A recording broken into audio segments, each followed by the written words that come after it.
அனைவருக்கும் வணக்கம். இன்றைக்கு நாங்கள் செய்து காட்ட போகிறது கனவா பிரட்டல். அதுக்கு நான் 1 கிலோ கனவை சுத்தம் செய்து வச்சுருக்கேன். இது சுத்தம் செய்த அப்புறம் 1 கிலோ இதில் இருக்குது. இப்போ அது சமையலுக்குரிய சட்டியை வைப்போம். சட்டி காயட்டும். சட்டி காய்ஞ்சிட்டுது. இப்போ இந்த கறிக்குரிய எண்ணெயை விடுவோம். இதில் இப்போ 4 மேசக்கரண்டி எண்ணெய் விட்டுருக்குறேன். இப்போ எண்ணெய் காய்ஞ்சிட்டுது. அதில் இப்போ 1 கரண்டி கடுகு போடுவேன்.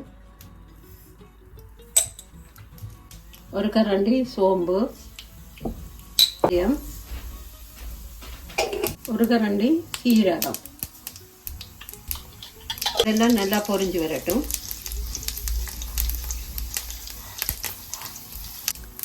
இப்போ இதில் வெங்காயம் போட போகிறேன். இது 4 பெரிய வெங்காயம் வெட்டி வச்சுருக்கிறேன்.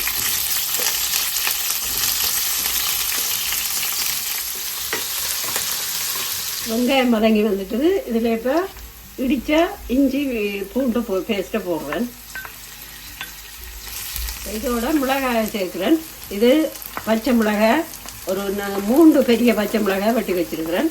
அடுத்தது மஞ்சள் குடை மிளகாய், சிவப்பு குடை மிளகாய். இது விரும்பினா சேர்க்கலாம், நல்லது தேவையில்லை.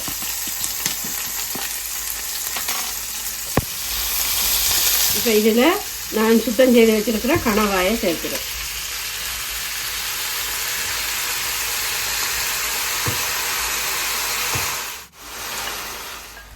இந்த கணவாய்க்குரிய உப்பு 1.5 கரண்டி உப்பு சேர்த்துருக்குறேன். இந்த கரண்டியால் 1 கரண்டி மஞ்சத்தூள்,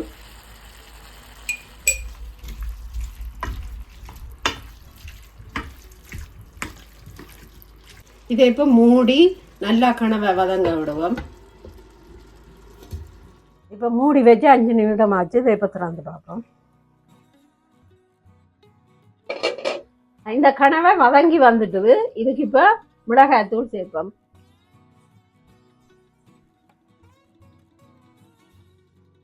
ரெண்டு மேசக்கரண்டி மிளகாய்த்தூள் சேர்த்துருக்குறேன். அவையவே விரும்பின காரத்துக்கு ஏற்ற மாதிரி சேர்த்துக்கொள்ளலாம்.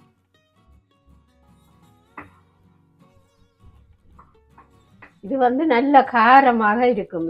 இந்த கறி குறைப்பு சாப்பிட இல்லாதவ குறைச்சி தூளை போட்டு சாப்பிடலாம். இதுக்கு நான் இப்போ புளி சேர்க்கிறேன். இது ஒரு சிறிய நெல்லிக்காய் அளவு புளி எடுத்து கரைச்சி வச்சிருக்கிறேன். இது விரும்பினா இந்த புளி விட விருப்பம் இல்லாதவ தேசி புளியும் சேர்க்கலாம்.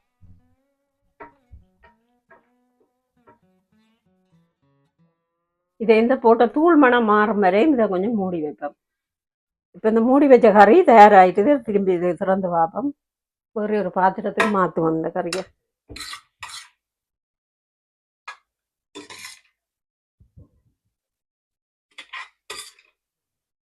கனவா பிரட்டல் ரெடி ஆகிட்டு. இது வீட்டில் இருக்கிற பொருட்களை வச்சு சிம்பிளாக இப்படி நீங்களும் செய்து சாப்பிட்டு பாருங்க.